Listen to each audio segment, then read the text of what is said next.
for the longest time, I was coming at it from a position of fear. It's like, oh, I can't even think about, what it's going to be like to hire to replace that person. It's going to be more work for me in the interim. I can't handle it. Right.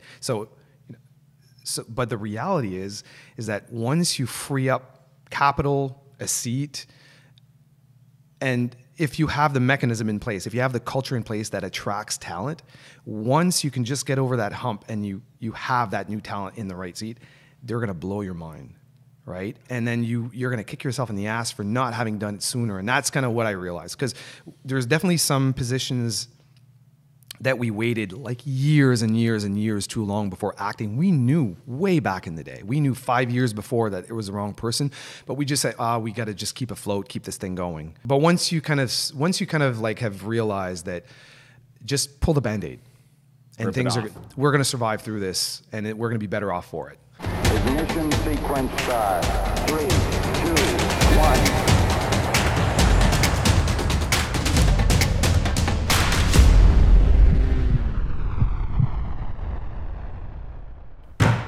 Geez, that's loud. Mark, what's up, man? Welcome to my home, my brother. Thanks, man. Dude, it's good to have you here. For those that don't know, you're one of my good buddies. We're here in my house in Moncton, New Brunswick, and I'm excited to chat with you. We've known each other for 5 years now, 4 years? 5 years for sure. Okay, maybe 5 6. years, maybe 6. Newish friends, but I mean, vacation together, play dates with the kids. I hijacked your house to organize an event a couple weeks ago. There wasn't really a question if you were doing it or not. I was like surf and turf at Mark's house, and then I invited some people. Let's start off with DPL, your company, technology company. How long ago did you start it? Who's your customer, and how's that journey been so far? Wow. All right. Well, I'm more of a refounder than a founder. Company itself was founded in 1974. So when I came in as an employee in 1997, the place was a well-established kind of industrial engineering firm, and I started working in R&D and doing a lot of kind of prototyping of new markets that we wanted to kind of get into in the telecom industry. And I eventually just quickly went from new employee to leading the team to really spearheading some new wireless. This was really, really early days of wireless, right? This was analog days, right? Before digital networks. Is that what the StarTAC ran on? Analog? Yeah. StarTAC was my favorite cell phone. Yeah. Like, I almost wish they made an iPhone StarTAC. Like, yeah. Was that the little black flip they one? just Yeah, flip, that's the one. That was my first Motorola. Flip, It was a great phone. Yeah. No, well, that's the early days, and the way that you actually transferred data on that was using like the dial tones. So yeah, it was super. Like, you can only transfer Kilobits. 48 bits. No, 48 bits of data. So we were transferring like GPS locations through that means. And so this was really, really early days. And the two original owners, they wanted to, they were kind of looking at retirement. They were like early 50s at that point. And they sold off all the other divisions, and all of a sudden we were stuck with like this R&D, all this IP that we had worked on. And so we kind of all got together and decided, well, how about we reboot this? Yeah, commercialize some of this stuff and see if we can actually make a go at it. Because we really didn't have any markets, and we had a couple of ideas and really early prototypes. And I was lucky enough to actually have some really good early mentors like that, and they kind of helped me. They brought me along for the ride, and we started kind of equal partnership. So you would have been late 20s? I would have been late 20s at that point, yeah. And these guys were in their 50s looking for kind of they were looking for new blood, but they were smart because they saw talent in myself and my other partner, and the hustle and the drive that maybe like super smart. Yeah. I mean, today DPL's got how many customers around the world? It's 1,300 customers, almost 40,000 ATMs using our gear, and it's a reoccurring revenue model. So So subscription, and for those that don't understand the DPL model, what is it? Who's your customer? What's the product today? Because I know there's been iterations, but today, what does it look like? Yeah, so the biggest part of our market is wireless connectivity and management for ATM machines. So Cool. yeah, so it replaces like network lines and phone lines for your ATM machines. And this is the kind of ATM that you see in corner stores and bars, and they're called white label ATM Yeah, the ones machines. that charge me $5 for. Yeah, someone's making money. Oh, geez, I know it. I'm like, okay, I always want to pay 1%. So I'm like, how much max can I take out in cash to not have to pay those fees? Yeah. But they get you because they're in a convenient location. Yeah. So you provide the connectivity because a lot of people don't realize that they don't come with a built-in, EVDO card or some kind of connectivity. You have to pay almost for a phone line. Yeah. And then what's your pricing model like? Is it like $15 a month, or how does that? We charge $10. I mean, back in the day, we were charging like almost $30 a month because we were replacing phone lines, which cost a lot more than that, like for business lines, right? Yeah. But now it's all internet lines, and oftentimes there's local internet. So we've had to kind of adjust our prices down. So our sweet spot has been like $9.99. That's like, so there's some companies that sell just wireless modems around the $5 mark. Yeah. But we've really targeted the premium model. And what makes it premium? And the reason I ask is, I think what's interesting about your story, Mark, and I've told you this, is the fact that you were a technical founder, didn't really kind of lend yourself to the management side. And, a few years ago, you stepped up and, you're CEO. Yeah. And you run the company and have brought it to new levels of growth. But when it comes to, having to navigate that innovation, the pricing structure, like how have you been able, because you've been doing it for a long time. Yeah. What did you learn about being competitive in a market? Because I think it's easy to get complacent, and you've been able to do a good job at that. It's a lot of things. I don't know that there's any one singular thing. I think it's really understanding what your ideal customer really, really needs. And it's more than just a commoditized Did part. you ever go all over the place with the customer side? Like choosing the customer? Like, have you always had ATM? Like, it sounds like it's very crystal clear premium ATM owners. And I mean... Yeah, and there's branch offs from that too, but I think for us, when we kind of fell into this market almost sideways, because we were doing like GPS anti-theft for heavy construction on the vehicle side. On the vehicle side, and all of a sudden, one of my business partners, he had a one of those lottery booths where you can get tickets and whatnot, and there was an ATM there. They got broken into, and they were talking. He was talking with the owner, and he said, "Oh well, what if we offered you like GPS anti-theft for your ATM machine?" And the guy mentioned, well, geez, yeah, but I don't want to pay extra fees, so it'd be nice if I could get rid of these phone line fees. And just like that. Wow. I know. And then all of a sudden it's like, well, geez. And we didn't even do any business, like we didn't check to see if there was competing products or whatever. We just say, hey, built it. We could do that. So we built it, and all of a sudden we realized that like we're almost the only ones out there that can do this. And we solved really, really complicated problems as we kind of went further down the line, and we created almost like a monopoly early on. How long ago was that moment? This was in 2006. Okay, so Right. 13 years ago. 13 years ago. So a lot of things have changed, including a lot of new blood into the market. And what we realized was that we had a great product, but we had no sales team. And so like we were kind of the victim of our own success in a ways, because we would show up at a trade show and then everybody would be, orders. oh my God, like they were like seagulls, right? Like order takers. Yeah. And then our customers would sell to their friends. And like, so that was kind of our sales team, Yeah. Word of just mouth. build something great. Automatically we had super fans and they would sell to each other. But when competition set in, so it's like our How long ago did that start?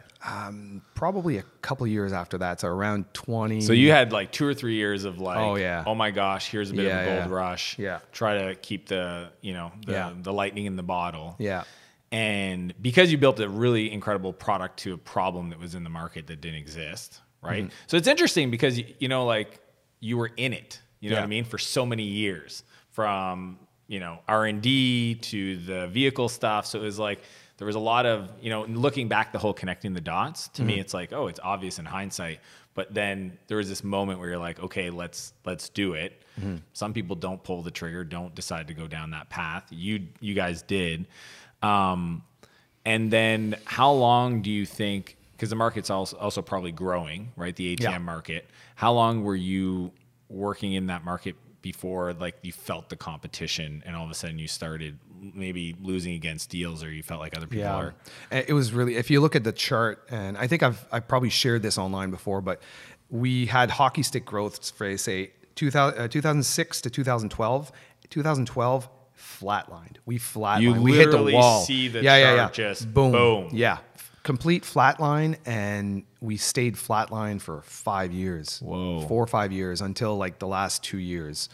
And that's been my biggest challenge. It's like all of a sudden you realize that you were only like half a company, right? And you were successful That's for interesting. all sorts of half reasons. a company, and you say that because you didn't have the other part of. Yeah, vital part. And the problem is that all of a sudden, like you realize, hey man, this is this is easy, right? And you don't realize what you don't know. And certainly from my perspective, and I think you're right. I mean, I was in the dungeon and I was building product, and I was happy there. That's how I kind of perceived myself, right? I had kind of put myself in that box. Oh, I'm a developer, or I'm a product architect, or whatever. Like I'm the CTO. That's where I operate. I'm going to do the best job. But ultimately, the company needed. We realized that the company needed a lot more than we had, and then that became, I guess, the biggest challenge that we had to face, right? That's crazy. So was it a reaction rate at the beginning when you seen it flatline, or was No. Like, see, we were making so much money coming in, even when we were flatline. I know. I never like to tell people's numbers, but I know the numbers. It's an incredible business. Yeah. So it's kind of like it's not broken. It's not broken. Yeah, you're not growing, but you're making a ton of money. Yeah. And like I'm in the dungeon building product, and I'm still taking home like ridiculous money. Yeah. So I'm like, hey, there's no problem, right? No problem with me. No, there's no problem there. And I wasn't paying attention to the numbers, and I'm sure like someone was maybe looking at, but maybe not. But like, yeah, we were just basically, money was coming in, right? Then what happened that went on for, sounds like 5 years. What happened on year 4 or 5 that made you realize like, there's a problem to be solved? Like, was it the profit? Was it the culture? Was it the, yeah, it's a bunch of things. Like during that time, the amount of work that I had to do, I was really unhappy. So at the time when the business was the most successful, maybe not like we were flatline, right? But we were successful, say from a monetary point of view, right? And I was really unhappy and burnt out. I had worked myself to the bone, right? So for so many years, I don't have the natural self-regulation, right? I don't know when to stop. I will just keep working and grinding it out and there's just so many things that just piled up. Was this right around when Melody, or your first, was born? Yeah, well, that's 2010. So yeah, that was really starting. Did that act that really, like, we had my first daughter when we were really cresting, like, and just before we flatlined, and we were scaling so fast, and we were just trying, keeping everything together and patched up, just so that we could keep growing and selling. Put a lot of stress, and we had complications with my wife having our daughter, and the health complications and stuff with both the child and the mom. And yeah, it just ended up being kind of the catalyst for feeling like this is just not worth it anymore. Do you remember the moment, like the rock bottom in that moment? Yeah, I do. Yeah, I was ready to sell. We were 2 weeks away. Our main competitor in the US came in, and they made us, an offer, and we said, okay, well, let's just sell. My heart wasn't in it anymore. I hated everything about this, not everything, but so many things about my situation and the company. The culture was absolutely rotten to the core, and I had the wrong people. I had some right people, but there was a lot of like wrong people in the wrong seats. And the like a culture of fear, like everybody had to be micromanaged to get anything out of them. And, so we signed, letter of intents. We went through probably $200,000 worth of US and Canadian accountants and lawyers and whatnot. And we were 2 weeks away from signing. And then we just sat down, and me and my 3 partners, and we just said, it didn't smell right, like this was our baby. I had worked so hard for this, and we just kind of agreed to, well, if we're going to stick, if we're not going to sell, things have to change drastically. And they gave me a carte blanche, you know? So they believed, they saw in me, like, I didn't think that I was going to be that guy, right? I didn't think I was going to be the CEO or the guy to lead this charge. But they believed in me. And this was the two older original, we'll call them the OGs. Yeah. And your current And my partner current business partner, yeah. said to you, Mark, if we're going to do this, here's a white piece of paper. Pretty much. Yeah. What are we doing? Yeah. And so I did. But to me, like, what I was hunting for was not necessarily, at that time, we hadn't really realized the full impact of like what this flattening out meant to the business. Money was still coming in. So I was after being happy. I wanted to be happy. Mm-hmm. And so that's really what my objectives were. So the first thing I did was basically figure out and learn everything I could about what it takes to be a CEO, but also like how to build a culture that I could actually be happy, like actually go to work every day and actually like enjoy myself and see other people around me actually thriving and being the best version of themselves that they can be.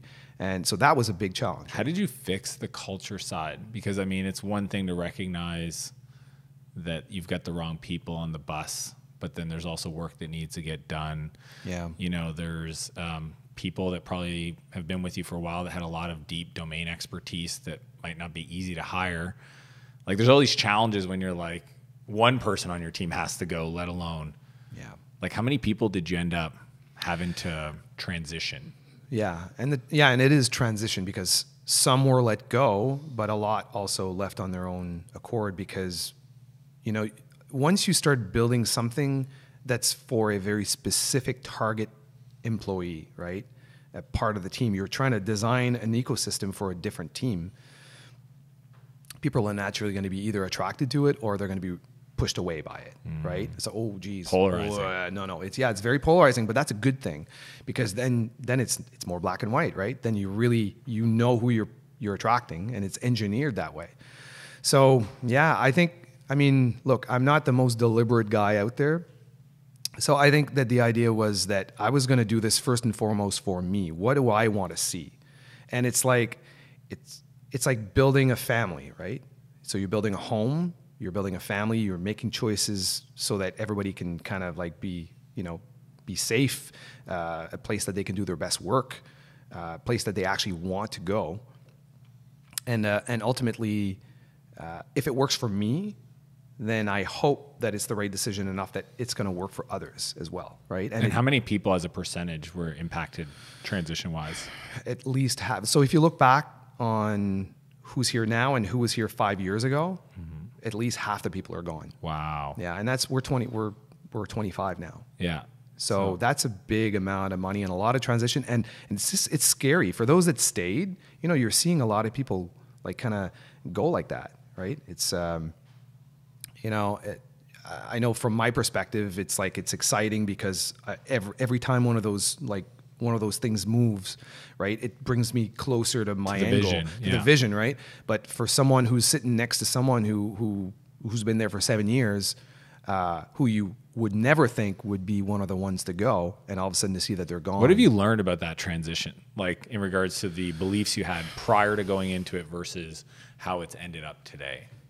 About myself? No, just like, you know, often I find personally, it's like anything you've got, tough decisions are tough. And then in hindsight, typically you discover that it was never as bad or there was these new opportunities. And I'm not saying that's what happened, but I'm just curious, like, if you look back at before you had to make those transitions, you decide, okay, culture's changing. I'm creating a place that I love to work. Because the reality of it is, as an entrepreneur, is that the superpower is the passionate entrepreneur. And if that's not present, then the business is not going to grow. Correct. So you gave yourself permission to say, I'm going to start throwing some hand grenades because if this doesn't get fixed, there's nothing going to be here anyway because I'm not happy. Yeah.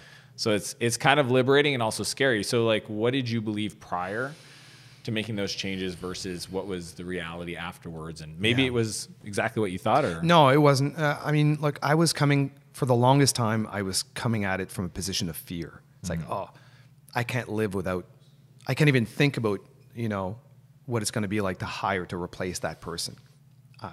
It's going to be more work for me in the interim. I can't handle it. Right.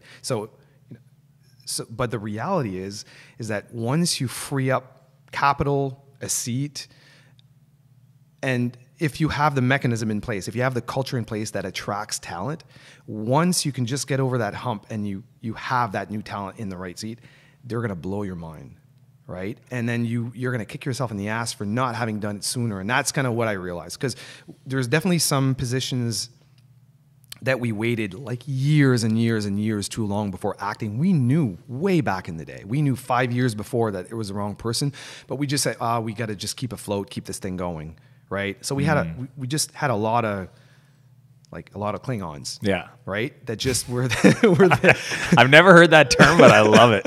Yeah. that were there. They're the wrong person in the wrong seat. Yeah. And yeah, it was scary. But once you kind of like have realized that, just pull the Band-Aid and we're going to survive through this, and we're going to be better off for it. And how did you go about fixing or learning, or, you said the other half, we were half of a business. How did you figure that stuff out? Go where the knowledge is at, right? Expose myself to the best of the best out there. I mean, we're lucky because you're a flight away from having access nowadays, right? So I had the money. So I have money. I can fly anywhere I want. I can talk to anyone that I can have access to. But really, just read. I mean, I'm always reading a book. I don't read a book a week. That's crazy. But I'm always reading something. And I don't know. I mean, at some point, you go from the time you spent trying to learn something, and then you just start executing. And over time, it just kind of grows and grows. And then all of a sudden, you realize that 2 years down the line, you kind of know what you're doing, but it's an accumulation of risks that you're taking with new knowledge that you don't know whether it's going to work or not. Right? When you look back at your habits or your daily routine prior, 7 years plus versus today on a daily, weekly basis, yeah, like what's the big difference? Like if somebody could watch the game tape, yeah, versus today's, what would they see different? I think that if you were, that's a good question.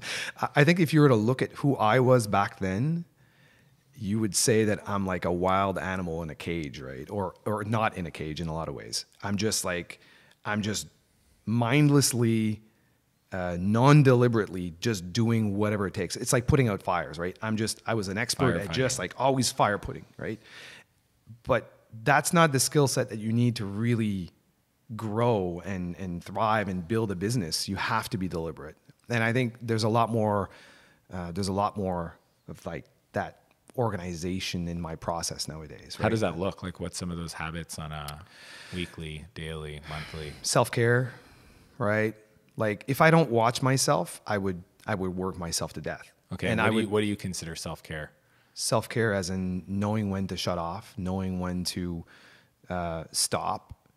Don't work till 2, 3 o'clock in the morning every night. You have to stop so you can take care of your sleep patterns. I suffered from insomnia for years and years and years, and I was like popping sleeping pills and stuff, trying to fix that, and like everything was broken, right? Again, I was untamed, and through this process, I think that at least I'm not perfect by any means, but I think that I've found a way to tame my less desirable instincts, right? So you never felt like there was an issue, like putting in the work, you didn't have that issue? No. Well, no, I'm if anything, driven. You have to watch yourself because I do. When you bite into something. Yeah. And so I have a hard time giving advice to people on how to motivate yourself, because I'm naturally like just obsessive about something that I'm passionate about, and I'm going to spend like an insane amount of hours doing it. So I'm not a good, if someone needs help on how to get there, that's not me, because that's my superpower in a sense. And also my biggest kryptonite. Yeah. Right? Because I could kill myself and kill my relationship and like just like spread unhappiness around me. Yeah. So I've had to like really figure out like, what do I want? Because I never asked myself that question before, right? Like I was just doing. So until I actually started figuring out, well, what is it do I actually want? Because I was never motivated by I was never motivated by money.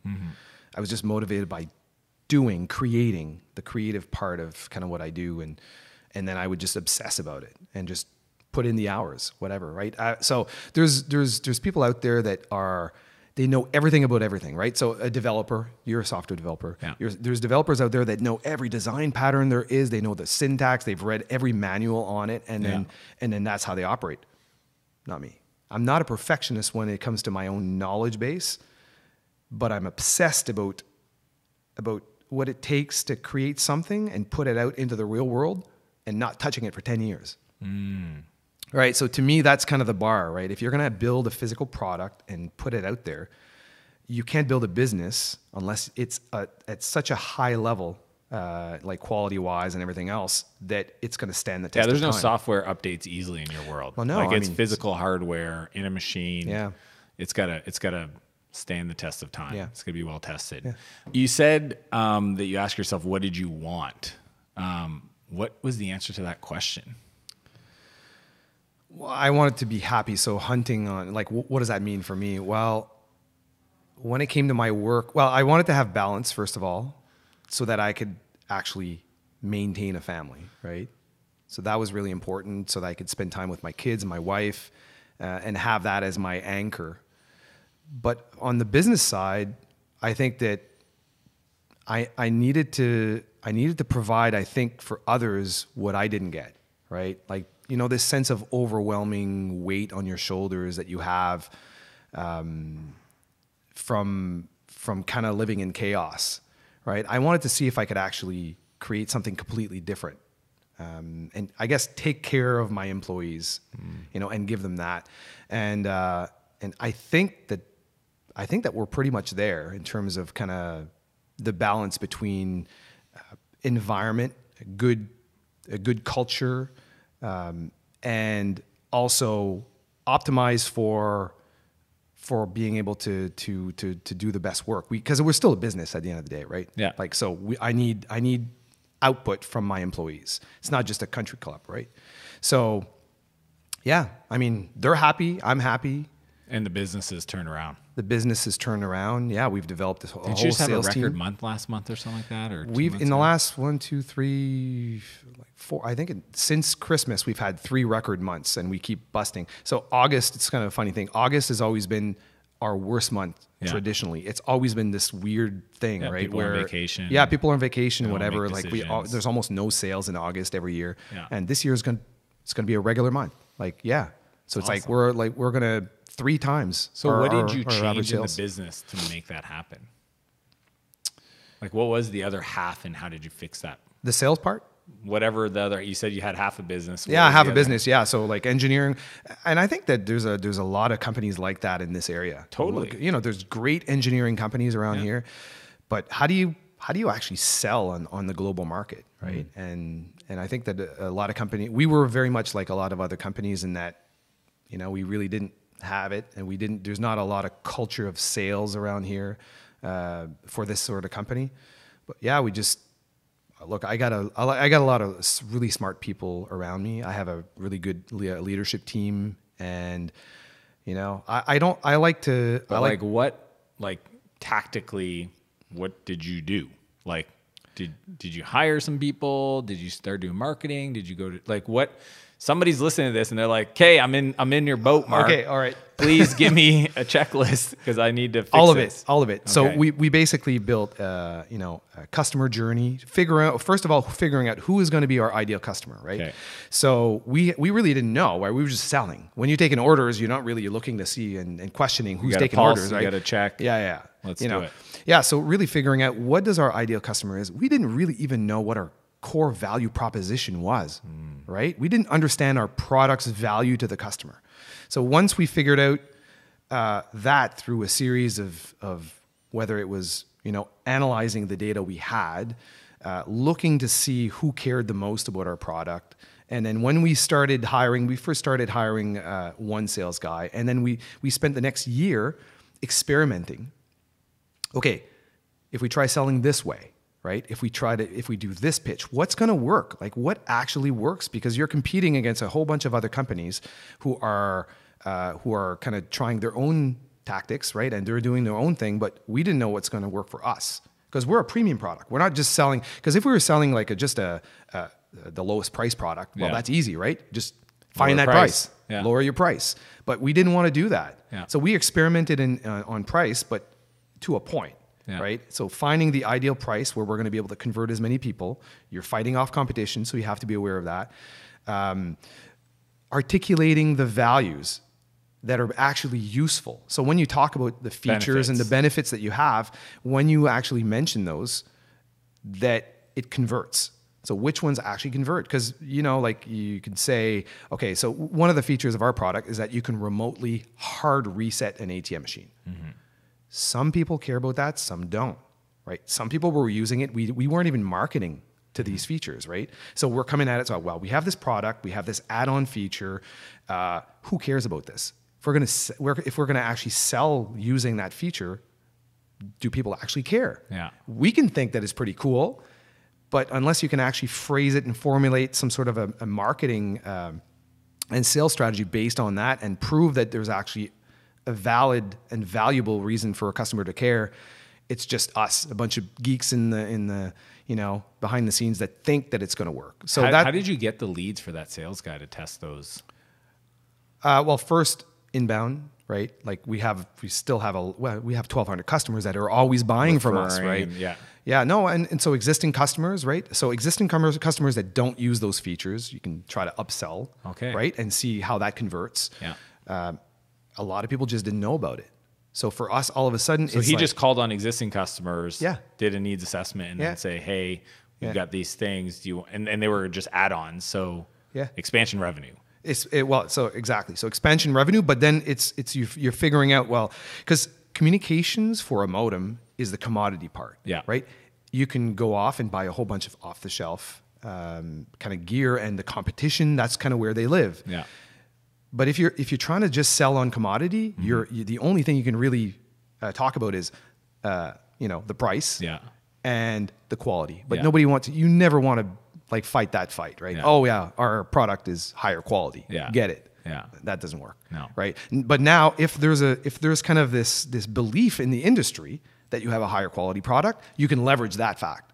But you can't actually, a new customer that doesn't know you can't try to sell something based on quality because they're not going to pay the premium. They don't get it. Yeah. It's like buying insurance. They don't know they need it until they have an issue. So exactly. They just assume. Yeah, but that's our ideal customer. We've realized that our ideal customer is not necessarily the guy that's like new in the game. It's the person that actually has felt the pain that we can actually address in our marketing and sales. Oh, right? So somebody's been around longer that's had to go physically drive to reboot a machine or had a machine stolen. Yeah. So it's almost like in your sales call, it could be like, have you ever had these really bad things happen to you? Exactly. If it's 100% yes, you're like, giddy up, let's go. Oh, that's really neat. And then, so did that iteration with the inbound, but then obviously had to build a marketing process and we were kind of doing everything at the same time. So the marketing part is for us anyways, it was to drive interest and brand building and kind of really build ourselves up as being the authority for whatever we chose that to be within the industry. And we do some inbound, but like 99% of our conversion is phone. Okay. You talk to the guy and we have a high conversion rate. But are you doing outbound calls in that, or they're coming to you? Well, we're doing outbound calls as well. Is it cold calls? We're doing some cold calls. Okay. Yeah. So we'll go through the internet and generate lists of potential targets. Like, what's our target? Well, every company that has ATMs. Yeah. Right. So anybody that doesn't know DPL, we just call them, and usually it's a process of multiple months of multiple calls, but it's not sophisticated from that sense. You have to talk to people. Yeah. And once you're on the radar, and one thing that we found works really well is doing things like free demos. Right? We'll send you a device. And now we're doing like a free Zappos model. Yeah, now we're doing a free device for life. So we'll give you a device for free and no charge for life. Even on the monthly subscription? Yeah. Whoa. Yeah. Your first device is free. Because we know that we're going to convert. Whoa, that's a great offer. Yeah. So we know how much that's going to cost, but think about it. We're either going to pay for ads, like Facebook ads or whatever, which don't convert for us, or we're going to put that money, because we know that every company that buys one of our devices is going to, for every device they buy, they're going to keep paying us first for the hardware, and then they're going to pay us for the next 7, 8, 9 years. So lifetime value of customers high. Lifetime value is super high, and it's not one device per customer. It's 50, 100, 500 devices. That's brilliant. Like you say, look, this is what it costs us to acquire a customer. Here's what I'm willing to invest to get a customer. Sure.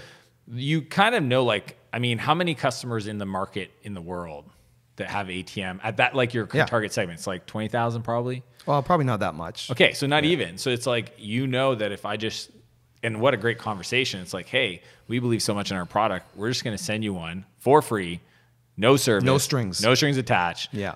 I know it sounds too great. Yeah. Just try it, because essentially, if you're going to love it and you're going to want to upgrade all your other machines because you can't believe they don't have these features. Exactly. Dude, that's amazing. Yeah. So it's really trying to uncover what that is for your company to the market you want to serve, right? Like the market, the target market, the value proposition that they care about. Yeah. And then just figure out how can you create an irresistible offer. Exactly. Man, I didn't know that. That's really cool, Mark. Yeah. What book, if an entrepreneur is struggling with where you were at, what book would you tell them to start with, or what's the top 3? Which part of the struggle? Because there's been a lot, right? There's been my personal struggle. Let's start with just like not happy in the business. Is there anything that comes to mind? Like, yeah, I mean, like one of my favorite authors is Ryan Holiday, and something like ego is the enemy and obstacle is the way. And it's really reframing the struggle so that you can actually start seeing it not so much as a negative, right? It's you have to start shedding that weight from your shoulders, and you start seeing it as a positive thing, right? Like, okay, this is what it is. It doesn't have to be this way. There's like this world of opportunity that I can change the way that I think. I can detach the outcome from myself. It doesn't have to be me and own me. And also, the cool thing about kind of transitioning into kind of a growth mindset is that you can separate yourself from the outcome, right? Which is kind of the ego is the enemy thing. It's if you screw up, which you will all the time, especially when you're pushing yourself and you're driving yourself, it's like, how do you not be hard on yourself, right? How do you somehow become okay with exposing yourself to really the harsh reality of growth? And not let that take you down. And I think that you have to have that conversation with yourself and figuring out, what are your motivations? Why are you doing what you do? Why are you how you are? What motivates you, right? Because if you don't understand yourself, then you're going to make a whole bunch of decisions that you're not going to understand why you're doing them. So that's the first thing I find that's the foundational part, right? Because there's a lot of entrepreneurs that self-sabotage, right? And if you're what not, do you mean by that? Well, we keep doing the same things and expecting different results, and we end up just diving over the deep end. So it's like, for instance, imagine that you've been, your product is your baby, right? And it is all that work that you put into a particular product. It got you where it's at. You self-identify with all that work that you've done. That thing becomes you're one and it, and then you never know when to quit. You never know when to. Self-worth is tied up absolutely. into that business, that product. That business, that product, and you don't. I call it shooting your baby in the head. You're unable to shoot your baby in the head when your baby needs to die, right? So you just hold on, and you go down with the ship because you're wrapped up in this thing at such a deep level that it will tear you down and bring you down. So you gotta be deeply committed, but yet also being able to actually separate yourself from it and question it. Is this thing gonna get me where I need to go? Because you know how it is, in business, at some point you gotta pivot. At some point you have to reinvent. So there's no black and white prescription for when that should be done. It's an art more than a science in a lot of ways, right? You got to trust yourself, but at the same time, you got to be aware enough about this whole reality that you know when to act. Because if you don't act at the right time, then the ship's gonna go down, or you're gonna self-destruct, right? So I think that I think it's important to really understand yourself and also your relationships with your employees, with your business partners. If you don't realize what role ego has in that, right, then you're not able to actually say, I'm wrong. I'm sorry. I was wrong. Like, that was totally screwed up. You were right. I'm going to think about this some more. I'm going to change. I'm not going to let this define me. So all these conversations are really, really hard for driven, big type A personalities, because we have this fire inside and we can easily think that we're always right. And that can be the death of us. And get frustrated with the people around us. Get super frustrated. So one of the things that I've learned how to be better at is instead of being frustrated all the time at my maybe perceived impression that people are doing the wrong thing, or that it's about I try to take a step back and figure out, okay, what am I not doing right that's not providing the right environment for that employee to be able to give me what I need from them? That's a different question, right? How come they're not doing the thing that I need them to do versus what am I not providing them to that's going to lead them to the outcome that I need from them? One is you're in almost like subservient or a slave to that situation. The other one, you're empowered. You're empowered to do something, change something, instead of just being frustrated all the time. So that's made a big difference. Reframe. Yeah. What do you think the Mark of 10 years ago would say listening to You're crazy. Like, what's this stuff? Yeah. It's a strange thing, but I think it's part of the stuff you have to kind of like just let go if you're going to grow. I just love because it gives you back the power. Yeah. What you just shared for me is this, we can either feel powerless or empowered. Same situation, different lens. And in one case, we get angry and frustrated at people. In the other one, it's this beautiful question to change the situation. That's really powerful. It's freeing. I know we've been talking a lot about this conversation, but who did you need to become to be the CEO of a successful, growing DPL? I needed to stop being the kid that was afraid of being someone they didn't think they were. I needed to start seeing myself through the lens of maybe other people rather than seeing through my own limited lens view of myself, right? I never ever thought and viewed myself as a leader, but I was in a lot of ways. I was very much a leader in my own realm, but I never really perceived myself as one. And so when it came time to become CEO, I was really, really insecure, and I didn't know if I was capable because I didn't see myself like that. But it took being well surrounded by other entrepreneurs, yourself included, who saw in me, I think, things that I didn't see in myself, or at least didn't see the same barriers that I saw in myself, right? At that time, I don't think you didn't know me all that well, but you knew enough to not hold me accountable for things you didn't really know about me, right? So you didn't have those limiting beliefs in the same way that I had about myself, right? You saw potential. That's the kind of way that you operate. You see potential in others, but I didn't see potential in myself in that way. I was very, very confident in some ways, but very, very insecure in others. But then after that, it's just applying the same ethic that I've had, the same obsessive ethic at becoming a leader, the best leader that I could, that I've kind of proven that I could do in other realm. As soon as I could just shed that limiting belief, then I could just move forward and run, right, instead of crawl. And the rest is just work, right? You learn, you lead, you make mistakes, you get back up, you say you're sorry, you do better next time. And if you do that well enough, then you're going to notice that you have a team that is always watching out for you and wants the best for you, supportive, and they believe in you. And if you pick the right people to surround yourself with, there's nothing you can't do, really. Mark, where do people follow along? I know you share a lot. That's what I love about you, is shooting videos, getting yourself in trouble sometimes. Where should people go? If they have an ATM machine and they should make the switch over, if they're not a DPL customer, and your personal stuff, where Where would you think people So should the go? business is dplwireless.com. My personal stuff is Marc Albert, just on Facebook. I share a lot. I have a bunch of things. I'm obsessed about more than one thing in life. I do music. I'm a singer-songwriter.